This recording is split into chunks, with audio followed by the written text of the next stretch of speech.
नमस्कार दोस्तों।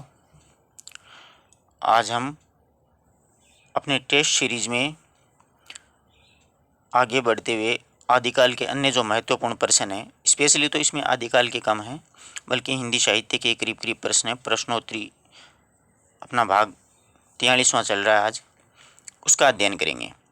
मित्रों, ये जो प्रश्न है वो किसी न किसी एग्ज़ाम्स में आए हुए हैं और आगे भी आने की पूरी संभावना है। बहुत ही अच्छे अच्छे महत्वपूर्ण प्रश्न लिए हैं, ठीक है। तो अब देखिए, आज का अपना पहला प्रश्न है प्रेमचंद की सॉरी मित्रों, प्रेमचंद की रचना इसमें से नहीं है। ये पूछा अपन को कि निम्न में से प्रेमचंद की रचना नहीं है। तो गबन प्रेमचंद का उपन्यास है, वरदान कहानी है, शतरंज की खिलाड़ी कहानी है, टेढ़े मेढ़े रास्ते। ये प्रेमचंद की रचना नहीं है, ये भगवतीचरण वर्मा का उपन्यास है। और इस टेढ़े मेढ़े रास्ते उपन्यास की प्रतिस्पर्धा में मैं आपको कई वीडियो में पहले भी बता चुका हूँ कि हिंदी साहित्य में प्रतिस्पर्धा चलती रही है। एक लेखक या कवि ने लिखा है तो उसके विपरीत दूसरे ने लिख दिया है। तो ये टेढ़े मेढ़े रास्ता जो है भगवतीचरण वर्मा का उपन्यास है। इसके विपरीत रांगे राघव ने सीधे साधे रास्ते नाम करके एक और उपन्यास लिख डाला। और हिंदी साहित्य जगत में सर्वाधिक जीवनीपरक उपन्यास लिखने वाले जो प्रमुख लेखक हैं वो रांगे राघव ही हैं। सबसे ज़्यादा उन्होंने जीवनीपरक उपन्यास भी लिखे हैं, ठीक है। नेक्स्ट देखिए, आचार्य शुक्ल ने सूफी कवियों की प्रेम पद्धति में सर्वाधिक महत्वपूर्ण किस तत्व को माना है? प्रेम की पीड़ा को, लौकिक प्रेम को, प्रतीकात्मक प्रेम को या दार्शनिक अभिव्यक्ति को? तो वैसे तो देखिए, सूफी काव्य में ये चारों ही चीज़ें हैं। प्रेम की पीड़ा भी है, लौकिक प्रेम भी है यानी आड़ोस पड़ोस का प्रेम दिखाया गया है, प्रतीक योजना का भी भरपूर प्रयोग किया गया है, और दार्शनिक अभिव्यक्ति तो होती है यानी अंत में ईश्वर की प्राप्ति। तो मित्रों, सबसे प्रमुख जो है ना वो प्रेम की पीर है। इसमें प्रेम की पीड़ा को दर्शाया है, ये आचार्य शुक्ल ने माना है, इसलिए ये कथन काफ़ी महत्वपूर्ण है। ध्यान रखिएगा, ऐसे प्रश्न अक्सर एग्जाम्स में काफ़ी डाउट पैदा करते हैं अपने दिमाग में, क्योंकि ये चारों चीज़ें ही सूफी काव्य में मिलती हैं, परंतु इसने एक व्यक्ति विशेष का स्पेशली मान लिया है। इसीलिए ध्यान रखना, प्रेम की पीर होगा। अगर किसी व्यक्ति विशेष यानी शुक्ल का नाम हटा करके इसमें से पूछा जाएगा तो मूल रूप से इसमें दार्शनिकता की अभिव्यक्ति नजर आएगी, क्योंकि अंत में ईश्वर के दर्शन दिखलाए इसमें, यानी आत्मा को परमात्मा से मिलाया गया है। प्रेमिका होती है वो परमात्मा है और जो नायक होता है वो आत्मा का प्रतीक है। ये भी ध्यान में रखना, ठीक है ना। जिस प्रकार प्रतीकात्मक की अगर चर्चा की जाए तो प्रतीकात्मक में देखिए, पद्मावत में जगह जगह प्रतीकात्मकता का प्रयोग हुआ है। तन चित उर मन राजा कीना, सिए सिंगल बुद्धि पद्मिनी चीना, गुरु सुआ जेहि पंथ दिखावा, बिन गुरु जगत को निर्गुण पावा। इन सभी में देख लो, चित्तौड़ तन का यानी शरीर का प्रतीक दिखलाया गया है इसमें। सिंहलदीप वो हृदय का प्रतीक है। राजा रत्न सेना वो मन योगी का प्रतीक है। रानी पद्मावती सात्विक बुद्धि है। रानी नागमती सांसारिक बुद्धि है। हीरामन तोते को गुरु और राघव चेतन को शैतान का प्रतीक है। अल्लाउद्दीन को माया का प्रतीक है। प्रतीकात्मकता का भी भरपूर प्रयोग हुआ। नेक्स्ट देखिए, रीतिबद्ध कवियों में गणानंद का प्रेम इसलिए भिन्न है क्योंकि यह अत्यधिक मांसल है, वह लौकिक एवं आध्यात्मिक है, वह सुजान से प्रेरित है, वह स्वानुभूत और रीति मुक्त है। बहुत ही अच्छा कथन है। देखिए, वह स्वानुभूत है। स्वानुभूत का मतलब देखिए, वो अपने अंदर उपजा हुआ प्रेम है, जो कि सुजान से बहुत प्रेम करते थे गणानंद। वो स्वानुभूत है और रीति की परिपाटी से बिल्कुल मुक्त है। बिल्कुल से एकदम रीति का तो कहीं पे नाम ही नहीं है। इसीलिए तो रीति काव्यधारा के मुक्त काव्यधारा के प्रमुख कवि माने जाते हैं गणानंद, बोधा, आलम और ठाकुर। इसमें गणानंद प्रमुख है। द्विजदेव का नाम भी गिना जाता है। तो गणानंद का जो प्रेम है वो स्वानुभूत है, यानी अपने हृदय में उपजा हुआ प्रेम है और रीति की परंपरा से बिल्कुल भिन्न है। आशा करता हूँ अच्छे से समझ में आया होगा। नेक्स्ट देखिए, रीति निरूपण की प्रवृत्ति का परिचायक ग्रंथ कौन सा है? शिवराज भूषण, बिहारी सतसई, कविकुल कल्पतरु, रसविलास। तो देखिए, शिवराज भूषण जो ग्रंथ है वो भूषण के द्वारा लिखा गया है शिवाजी की प्रशंसा में। इसमें 105 अलंकारों का सांगोपांग प्रयोग किया गया है। 99 अर्थालंकार है, 4 शब्दालंकार है, 1 चित्रालंकार है। बिहारी सतसई जो है वो श्रृंगारिक प्रमुख ग्रंथ है। श्रृंगार से भरपूर रचना है ये। बिहारी जी ने एक ही रचना लिखी थी और इसी रचना पे उन्होंने गागर में सागर भर दिया। कवि कुलुप्त्रु है, ये है रीति निरूपण से संबंधित ग्रंथ है। मैंने आपको पीछे भी बताया था कि रीति निरूपण वो होता है जिसमें रस है, अलंकार है, गुण है, दोष है, न्याय का भेद है, इन सभी का एक साथ में प्रयोग कर दिया जाता है, वो कहलाता है।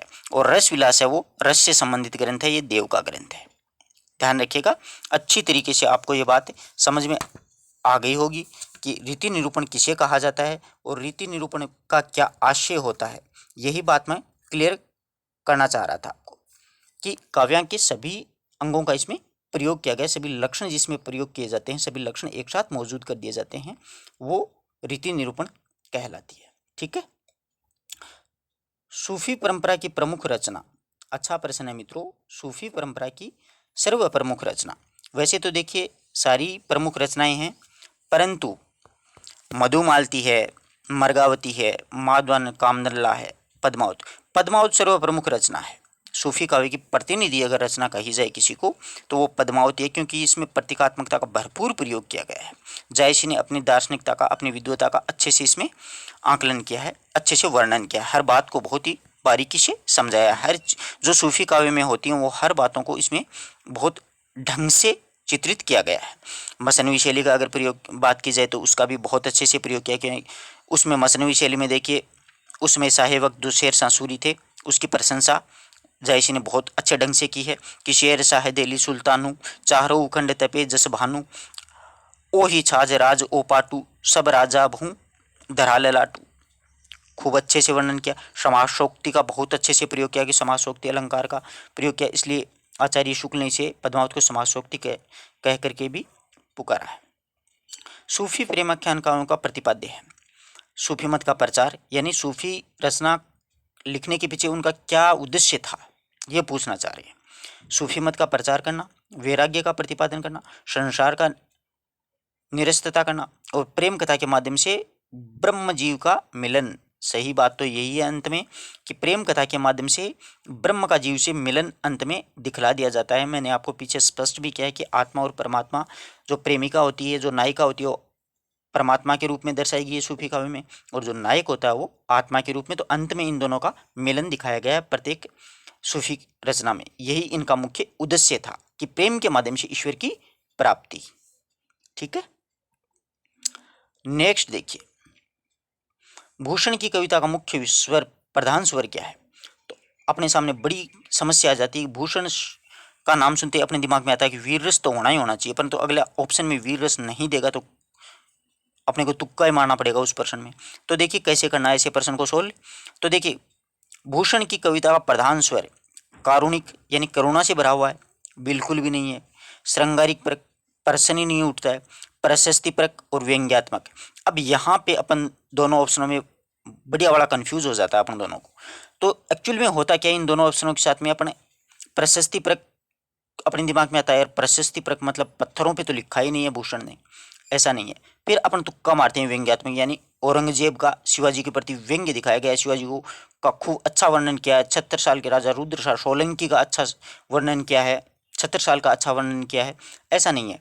प्रशस्ति परक रचनाएं हैं भूषण की, ध्यान रखिए, क्योंकि उनकी वीरता का, उनके गौरव का गान उस जमाने में जब पूरा साहित्य श्रृंगार की परिपाटी से भरा पूरा था, सभी राजाओं की विलासिता का वर्णन कर रहे थे, नायिका भेद से संबंधित ग्रंथ लिख रहे थे, उस समय भूषण एकमात्र अपने हिंदी साहित्य जगत में ऐसे कवि थे जिन्होंने वीरता का वर्णन किया, प्रशस्ति परक वर्णन किया। उन्होंने किसी प्रकार की कोई नायिका भेद से संबंधित, रस से संबंधित कोई भी ऐसी रचना नहीं लिखी है। तो प्रशस्ति परक उत्तर सही होगा। ठीक है, ऐसे प्रश्नों इस प्रकार से समझ के करना होगा। नेक्स्ट देखिए, तुलसीकृत विनय पत्रिका की भाषा क्या है। तुलसीकृत विनय पत्रिका की भाषा क्या है, तो आपको मैं पहले भी एक वीडियो में स्पष्ट कर चुका हूँ तुलसीदास की रचनाओं को कैसे याद करना है। तो देखिए, भाषा ब्रज है या अवधी या भोजपुरी या खड़ी बोली। तो मित्रों, विनय पत्रिका की भाषा है वो ब्रज भाषा है। अब तुलसीदास की रचनाओं का ये प्रश्न आजकल परीक्षाओं में जोर शोर से आने लग गया। ये हर एक एग्जाम में पूछा जाता है कि तुलसी की फलां रचना है वो किस भाषा में है। तो ध्यान रखिएगा, राम और मंगल लिखा हुआ कहीं पे भी आपको दिखाई दे दे तुलसीदास की रचनाओं में, जैसे रामचरितमानस है, पार्वती मंगल है, जानकी मंगल है, रामलला नहच्छु है, रामाज्ञा प्रश्नावली है। राम और मंगल दिख जाए तो वो आंख मीच करके आपको उसको अवधी भाषा में कर देना है, कहीं पर भी गलत नहीं होगा। राम और मंगल के अलावा जिस प्रकार से गीतावली है, विनय पत्रिका है, दोहावली है, कवितावली है, कृष्ण गीतावली है, वैराग्य संदीपनी है, इस प्रकार रचना का अगर आपको नाम मिल जाए तो वो ब्रज भाषा में मानी जाएगी। बस राम और मंगल याद रख लीजिएगा, उसमें आपको अवधी भाषा में है। तुलसीदास की सारी रचनाएं, टोटली 12 रचनाएं हैं। ठीक है, नेक्स्ट देखिए। नेक्स्ट पर्सन बहुत ही शानदार है मित्रों। हिंदी नवरत्न में हिंदी का सबसे बड़ा कवि किसने माना? पहले तो ये ध्यान में रखना है कि हिंदी नवरत्न किसकी है। ये मिश्रबंधुओं की पुस्तक है मित्रों, ध्यान रखिएगा। आलोचनात्मक ग्रंथ है हिंदी नवरत्न। उसमें हिंदी का सबसे बड़ा कवि मिश्रबंधु ने किसे माना? तुलसी को, सूर को, देव को या बिहारी को? तो मित्रों उसमें सबसे बड़ा कवि देव को माना है। देव बड़े या बिहारी, एक प्रकार का साहित्य में एक लड़ाई छिड़ गई थी कि देव बड़े या बिहारी। कई कवियों के द्वारा, कई लेखकों के द्वारा बड़े बड़े ग्रंथ लिखे गए थे। तो मिश्र बंधुओं ने बिहारी से बड़ा किसको मान लिया है? साहित्य जगत में देव को मान लिया, जबकि ऐसा नहीं है, बिहारी बड़े हैं। वो देखिए, हिंदी नवरत्न 1910 में मिश्र बंधुओं के द्वारा लिखा गया था। इसमें प्रमुख 9 कवि थे। 9 में देखिए तुलसीदास भी है, सूरदास भी शामिल किया गया है उनके द्वारा, और कबीर को भी। ये 3 तो भक्ति काल के हैं, तुलसी, सूर और कबीर, ये 3 भक्ति काल के प्रमुख कवि हैं। अब ज्यादातर कवि इसमें रीतिकाल के हैं। आदिकाल का चंद बरदाई को लिया है और आधुनिक काल का भारतेंदु बाबू हरिश्चंद्र को। तो इस प्रकार से आप याद रखिएगा कि आदिकाल सबसे पहले आता, एक ही कवि लिया। आधुनिक काल सबसे अंत में आता, उसमें से एक भारतेंदु बाबू हरिश्चंद्र को लिया। अब भक्ति काल में से 3 लिए हैं, सूर, तुलसी और कबीर हैं। अब रीतिकाल में से देखिए, देव को लिया है, बिहारी को लिया है। त्रिपाठी बंधुओं में भूषण है, मतिराम और चिंतामणि, तीनों का नाम ही गिना जा रहा है, ये ध्यान में रखिएगा। 5 कवि हैं, वो रीतिकाल से लिए हैं। तो रीतिकाल में उन्होंने किसको बड़ा माना है? देव कवि को बड़ा माना है, ध्यान रखिएगा। आशा करता हूं कि ये पूरा प्रश्न आपको अच्छे से समझ में आया होगा। नेक्स्ट देखिए, लक्षण ग्रंथकारों की परंपरा का अंतिम प्रसिद्ध कवि देव, पद्माकर, बेनी प्रवीण या रसलीन। तो पद्माकर हैं, वो लक्षण ग्रंथ लिखने वाले अंतिम प्रसिद्ध कवि माने जाते हैं। भारतेंदु का कौन सा नाटक अनुदित है? बहुत ही अच्छा प्रश्न है मित्रों। इस प्रकार के प्रश्न आजकल लगातार परीक्षाओं में पूछे जा रहे हैं। तो इस ऐसे प्रश्नों का अच्छे से ध्यान रखें कि भारतेंदु जी का कौन सा नाटक तो अनुदित है और कौन सा अनुदित नहीं है। तो देखिएगा, चंद्रावली, वैदिक हिंसा अनुभूति, विद्यासुंदर, अंधेरी नगरी।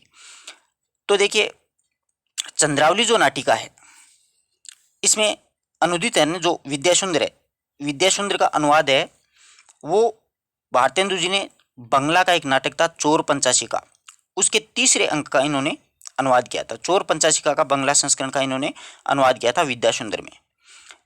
भारतेंदु जी के द्वारा कुल 8 जो नाटक हैं वो अनुदित माने जाते हैं। रत्नावली नाटिका है वो भी अनुदित है। विद्यासुंदर चोर पंचाशिका का अनुवाद है। रत्नावली है वो रत्नावली का अनुवाद है। पाखंड विडम्बना वो प्रबोध चंद्रोदय का अनुवाद है। धनंजय विजय वो कांचन कवि के धनंजय विजय का अनुवाद है। कर्पूर मंजरी है वो कांचन कवि के कपूर मंजरी का ही अनुवाद किया है। भारत जननी, संस्कृत से भारत जननी था उसका अनुवाद कर दिया है। मुद्रा राक्षस में विशाख दत्त के मुद्रा राक्षस का अनुवाद किया और दुर्लभ बंधु में शेक्सपियर के मर्चेंट ऑफ वेनिस का अनुवाद किया था।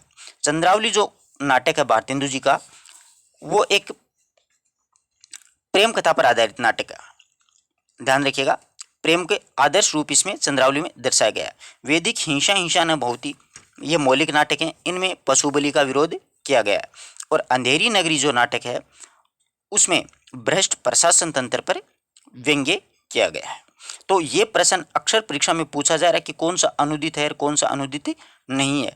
तो अनुदित वाले आप याद रख लेना, मौलिक वाले ऑटोमेटिक याद हो ही जाएंगे अपने, है ना, वो से निकाल लेंगे तो हो जाएगा। जैसे विद्यासुंदर चोर पंचाशिका का अनुवाद है तो ये बाकी अपने अलग कर लिए, तो ये इसका उत्तर सही होगा।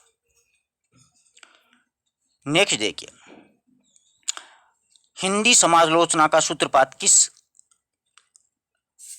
पत्रिका से माना जाता है? कवि वचन सुधा से, ब्राह्मण से, हरिश्चंद्र चंद्रिका से, आनंद कादम्बिनी से। तो हिंदी में समालोचना यानी आलोचना लिखने का जो सूत्रपात है वो भारतेंदु के आनंद कादम्बिनी पत्रिका से माना जाता है। ये आनंद कादम्बिनी बद्रीनारायण चौधरी प्रेमगन के द्वारा निकाली गई पत्रिका थी।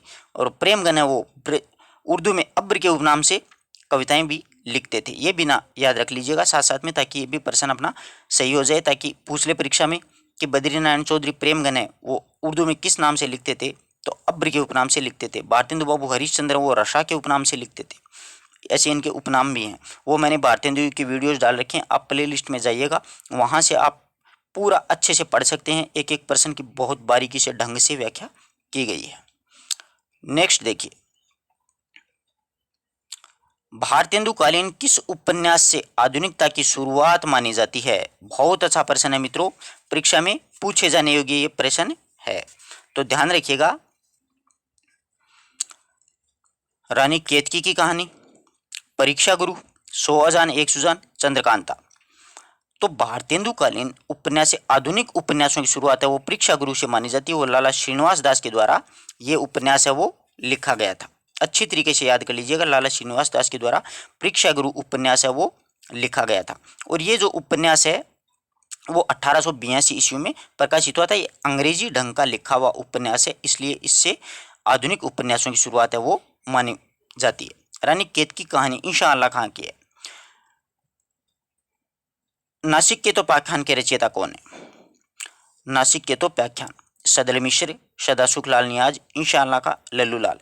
तो आचार्य शुक्ल ने जो 4 गद्य लेखकों की जो चर्चा की थी, उनमें जो 4 प्रमुख जो लेखक थे वो यही 4 थे। ये अच्छी तरीके से ध्यान में रखिएगा, इनके द्वारा ही गद्य का सूत्रपात किया गया था सबसे पहले। तो देखिए, इनमें से 2 जो कवि हैं वो फोर्ट विलियम, जो लेखक हैं वो फोर्ट विलियम कॉलेज में भी काम करते थे। अक्सर परीक्षा में ये भी पूछा जाता है कि फोर्ट विलियम कॉलेज में इन 4 में से 2 कौन कौन से थे। तो ध्यान रखिएगा, सदल मिश्र और लल्लू लाल हैं, उन्होंने ये दोनों जो हैं वो फोर्ट विलियम कॉलेज में काम करते थे पढ़ाने का। सदा शुक्लाल नियाज और इंशाअल्लाह का नहीं करते थे। तो नासिक के तो व्याख्यान है वो सदल मिश्र की रचना है, ठीक है। लल्लू लाल ने प्रेम सागर नाम से लिखा था। और इस नासिक के तो व्याख्यान का एक अन्य नाम है चंद्रावली, ये भी ध्यान में रखिएगा, पूछा जा सकता है। अब अगर अपन चर्चा करते हैं मुंशी सदा शुक्लाल नियाज। मुंशी सदा शुक्लाल नियाज ने सुख सागर लिखा था। और इंशाअल्लाह खान ने रानी केतकी की कहानी लिखी थी, जिसका एक अन्य नाम था उदयभान चरित, जो कई बार परीक्षा में पूछा जाता है, ठीक है। नेक्स्ट देखिए, आधुनिक काल में हिंदी गद्य व पद्य की भाषा का परिमार्जन किसके द्वारा किया गया था? हिंदी की गद्य और पद्य की जो भाषा है उसको एक ही रूप में किसने परिवर्तित किया था? तो भारतेंदु बाबू हरिश्चंद्र, बालमुकुंद गुप्त, श्याम सुंदर दास या महावीर प्रसाद द्विवेदी। तो मित्रों, महावीर प्रसाद द्विवेदी ने सरस्वती पत्रिका के माध्यम से हिंदी गद्य और पद्य की जो भाषा है उसको खड़ी बोली के रूप में प्रतिष्ठित करने का श्रेय जो जाता है वो महावीर प्रसाद द्विवेदी को जाता है। कभी आधुनिक काल शब्द देखते हैं आप भारतेंदु बाबू हरिश्चंद्र का नाम मत कर देना, गलत हो जाएगा। प्रश्न बहुत अच्छा प्रश्न है मित्रों, नोट करने लायक प्रश्न है, टोटली के टोटली। नेक्स्ट देखिए, मैथिलीषण गुप्त के द्वारा लिखा गया कौन सी रचना है वो प्रकाशन काल की दृष्टि से सबसे पहले आती है? तो प्रकाशन काल की दृष्टि से अपने को पूछा है, तो पहले देखो भारत भारती। भारत भारती का प्रकाशन 1912 में हुआ।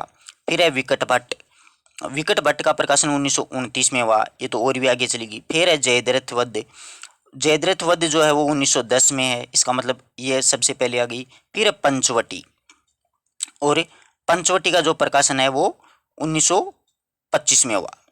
तो सबसे पहले जयद्रथ वध आएगी, 1910 में लिखी गई थी। फिर पंचवटी है वो 1925 में लिखी गई, सॉरी भारत भारती वो 1912 में, क्योंकि जयद्रथ वध 1910 में, भारत भारती 1912 में है, पंचवटी 1925 में है, विकट भट्ट 1929 में है। तो ध्यान रखिएगा ऐसे प्रश्न, इसको आप वो अगला चाहता तो इसको हार्ड भी बना सकता था, मैं चाहता तो मैं भी इसको हार्ड कर सकता था। नीचे कूट दे देते हैं आजकल, ये प्रश्न दे दिया, नीचे दे देते हैं कि अंत में दे दिया, जैसे कि द है, फिर अगले ने स दे दिया, फिर ए दे दिया, फिर ब दे दिया, खैर यहाँ पर ब दे दिया, यहाँ पर ए दे दिया, यहाँ पर श दे दिया। इस प्रकार से इसको कूट में भी बदल सकता है। तो कूट में बदलने के लिए सबसे पहले अपन को जयद्रथ वध जो है वो करना है 1910 में। ध्यान रखिएगा, भारत भारती 1912 में, यानी पहले आएगा स, फिर आएगा ए, फिर आएगा द पंचवटी, और अंत में आएगा विकट भट्ट 1929। इस प्रकार से आजकल कूटों का सिलसिला कुछ ज़्यादा ही है, तो ऐसे प्रश्न भी पूछे जा रहे हैं। नेक्स्ट देखिए, चंद्रगुप्त के नाटक में कौन सी नारी चंद्रगुप्त के प्रति प्रणय की भावना नहीं रखती है, यानी शादी करने की भावना नहीं रखती है? कार्नेलिया से तो हुआ ही हुआ था चंद्रगुप्त का, कल्याणी भी रखती है, मालविका भी रखती है। ये सुवासिनी है ना, ये ऐसी भावना नहीं रखती है। नेक्स्ट प्रश्न देखिए मित्रों, प्रेमचंद के किस उपन्यास में गांधीवाद का प्रभाव अधिक परिलक्षित होता है? तो मित्रों, रंगभूमि, कर्मभूमि, सेवा सदन या गोदान। अधिकांश विद्यार्थी तो गोदान पे टिक करते हैं कि गोदान में गांधीवाद है, जबकि ऐसा नहीं है। देखिए, इसमें रंगभूमि जो उपन्यास है, इसमें गांधीवाद का प्रभाव अधिक परिलक्षित होता है। मतलब क्या होता है गांधीवाद का, ये मैं आपको थोड़ा सा बता दूं। गांधीवाद का मतलब होता है गांधी जी किसी से बदला लेना नहीं चाहते हैं, मतलब जो भी उनका नुकसान होता है वो उसको मेहनत के द्वारा दोबारा खड़ा करना चाहते हैं। तो रंगभूमि में एक सूरदास नाम करके एक नायक होता है, अंधा सूरदास, उसकी झोंपड़ी जला दी जाती है, परंतु वो झोंपड़ी जलाने के बाद में जगदर का बदला लेना नहीं चाहता है जिसने झोंपड़ी जलाई उसका, बल्कि अपना ही एक बेटा होता है, एक शिष्य होता है, उसको बोलता है कि अपन झोंपड़ी दोबारा बना लेंगे। वो उसका शिष्य कहता है कि 100 बार जला देंगे, तो वो कहता है 100 बार फिर से बना लेंगे। इस प्रकार से इसमें गांधीवाद का प्रभाव अधिक परिलक्षित होता है। आशा करता हूं कि अच्छे से समझ में आया होगा। हाँ, नेक्स्ट प्रश्न देखिए, मैथिली शरण गुप्त के इतिहास से प्रेरित उपेक्षित, इतिहास में उपेक्षित नारी पात्र को किस पुस्तक में प्रदर्शित किया गया है या दिखलाया गया है? यानी मैथिली शरण गुप्त की कौन सी रचना है जिसमें उपेक्षित, इतिहास की उपेक्षित नारी को दर्शाया गया है? तो भारत भारती, कोई नारी नहीं है। रंग में भंग नहीं है। द्वापर, द्वापर में भी नहीं है। तो देखिए, साकेत जो रचना है उसमें इतिहास की उपेक्षित नारी यानी उर्मिला को दर्शाया गया है। उर्मिला का जो वर्णन है वो मैथिली शरण गुप्त ने भारत भारती के 10वें सर्ग में किया है। ध्यान रखिएगा, साकेत के 10वें सर्ग में किया है। साकेत में कुल 12 सर्ग हैं। ठीक है, ध्यान रखिएगा। अच्छा प्रश्न है, इस प्रकार से घुमा फिरा के भी आजकल प्रश्न पूछे जा रहे हैं। नेक्स्ट देखिएगा, ये अपन ने कर लिया। छायावाद के कवियों में से किसके गीतों की मधुर वेदना की मार्मिक अभिव्यक्ति, यानी छायावाद का कौन सा कवि है जिनमें से किसके गीतों में मधुर वेदना की मार्मिक अभिव्यक्ति है? प्रसाद पंत, महादेवी वर्मा या निराला। आशा करता हूं सभी को पता होगा, महादेवी वर्मा के जो गीत हैं उनमें वेदना की मार्मिक अभिव्यक्ति है, इसलिए इन्हें आधुनिक युग की मेरा कह करके भी पुकारा जाता है। शिव शंभू के चिट्ठे, बहुत अच्छा प्रश्न है मित्रों। शिव शंभू के चिट्ठे के रचयिता बालमुकुंद गुप्त हैं, सभी को पता है। बहुत अच्छा प्रश्न है, बहुत बार पूछा गया है। ये जो बालमुकुंद गुप्त हैं वो लॉर्ड कर्जन को संबोधित करते हुए या इंगित करते हुए शिव शंभू की चिट्ठे नाम करके निबंध या लेख लिखते थे और वो भारत मित्र पत्रिका में प्रकाशित हुआ करते थे। ठीक है, प्रेमचंद का अधूरा उपन्यास कौन सा है? तो गबन, रंगभूमि, मंगलसूत्र या सेवा सदन। तो ये मंगलसूत्र जो उपन्यास है वो प्रेमचंद का अंतिम और अधूरा उपन्यास है। ये इनके बेटे अमृत रॉय के द्वारा किया गया था, पूरा किया गया था इसको। आधे अधूरे की सावित्री के दुख का मूल कारण क्या? आधे अधूरे जो नाटक है मोहन राकेश का, मोहन राकेश ने 3 नाटक लिखे थे, लहरों का राजहंस, आधे अधूरे और पैरों तले की जमीन है, वो मोहन राकेश का अधूरा नाटक भी माना जाता है। उसको कमलेश्वर ने पूरा किया था, ये भी ध्यान में रखने का। कई एक बार ये भी पूछा गया था कि पैरों तले की जमीन जो नाटक है वो किसका और किसने पूरा किया? तो कमलेश्वर के द्वारा पूरा किया गया। तो आधे अधूरे, लहरों के राजहंस और एक और है, वो अभी थोड़ा दिमाग से स्लिप हो गया है, थोड़ी देर में याद आएगी तो आपको मैं बता दूंगा या नेक्स्ट वीडियो में उसकी चर्चा कर दूंगा। आधे अधूरे की सावित्री के दुख का मूल कारण है, मूल कारण क्या है? स्वयं सावित्री की मानसिकता या उसके अनुरूप पति का न मिलना, दूसरे पुरुषों की ओर दौड़ना या फिर पति और बच्चों से उपेक्षित सहयोग ने मिलना। तो आधे अधूरे जो नाटक है मोहन राकेश का, उसमें सावित्री होती है, वो स्वयं सावित्री की मानसिकता होती है। वो जितने भी व्यक्तियों से संपर्क में आती है, सबसे पहले अपने पति से आती है, फिर जुनेजा से आती है, फिर महेंद्र से आती है, इस प्रकार से वो संपर्क में आती रहती है। तो उसमें स्वयं की उसकी मानसिकता ही ऐसी हो जाती है, वो सभी को अंत में ये भी कहती है कि जो भी मिला वो सब के सब अधूरे मिले, कोई भी पूरा नहीं मिला। तो वो उसकी मानसिकता पर डिपेंड करता है। अपन किसी चीज़ को अच्छा समझने लग जाते हैं तो वो अपन को अच्छी लगने लग जाती है। किसी के बारे में गलत धारणा साबित हो जाती है अपने दिमाग में, तो उसके प्रति हमारी धारणा हमेशा के लिए ही गलती रहती है। तो यही इस प्रश्न का सही जवाब है कि स्वयं सावित्री है, उसकी मानसिकता ही इस नाटक में उस सावित्री का दुख का मूल कारण माना गया है। ये बहुत ही अच्छा प्रश्न है मित्रों, परीक्षा में पूछे जाने योग्य ये कथन है। कई बार इस प्रकार के प्रश्न है वो परीक्षा में पूछ लिए जाते हैं। तो इस प्रकार के प्रश्नों को अच्छे से कंसेप्ट क्लियर करना होगा अपन को कि कौन सा जो नाटक है वो नहीं है। तो वो नाटक मैं आपको बता रहा था, वो एक दिमाग से स्लिप हो गया, वो पढ़ाते पढ़ाते अब दिमाग में आया। देखो, लहरों के राजहंस, आधे अधूरे, आषाढ़ का एक दिन, वो आषाढ़ का एक दिन था, वो थोड़ा सा स्लिप हो गया था। और पैरों तले की जमीन जो आपको मैंने बताया वो कमलेश्वर का अधूरा नाटक है, सॉरी मोहन राकेश का अधूरा नाटक है जिसको कमलेश्वर ने पूरा किया था। तो कोई भी नाटक हो, कोई भी प्रश्न हो, आजकल मूल कथा वस्तु भी पूछने लग गए हैं, इसलिए नाटक के बारे में अपन को पता होना चाहिए कि आधे अधूरे की कहानी क्या है। वैसे मैंने एक वीडियोज डाल रखा है, उसमें नाटक की प्रश्नोत्तरी है, उसमें आप देख सकते हैं वीडियो प्लेलिस्ट में जाकर के, तो आपको पूरा कंसेप्ट क्लियर हो जाएगा। तो ध्यान रखिएगा, 4 नाटक लिखे थे, 3 पूरे किए थे, आषाढ़ का एक दिन, लहरों का राजहंस, आधे अधूरे और पैरों तले की जमीन, वो अधूरा नाटक था। तो एक बात और, कई विद्यार्थियों को ये बड़ी समस्या रहती है कि सर और वीडियोज कहाँ मिलेंगे। तो यार रोज डेली डेली में तो शेयर कर नहीं सकता। देखो, अब आप एक काम कीजिए, आप जैसे ही वीडियो चलाते हैं, आपको यहाँ पे समझाता हूँ, तो यहाँ पे आपको कोई भी चैनल हो उसका नाम मिलता है, जैसे P&P एजुकेशन पॉइंट। इस पे यहाँ पे आप क्लिक कीजिए, P&P पे यहाँ पे क्लिक करेंगे तो ऊपर वाला वीडियो नीचे आ जाएगा और फिर यहाँ पे ऑप्शन मिलेंगे आपको कि यहाँ पर वीडियोज़ है, यहाँ पर प्लेलिस्ट है, यहाँ पर कम्युनिटी पोस्ट है, अबाउट है, इस प्रकार से ऑप्शन अपन को मिलते रहते हैं।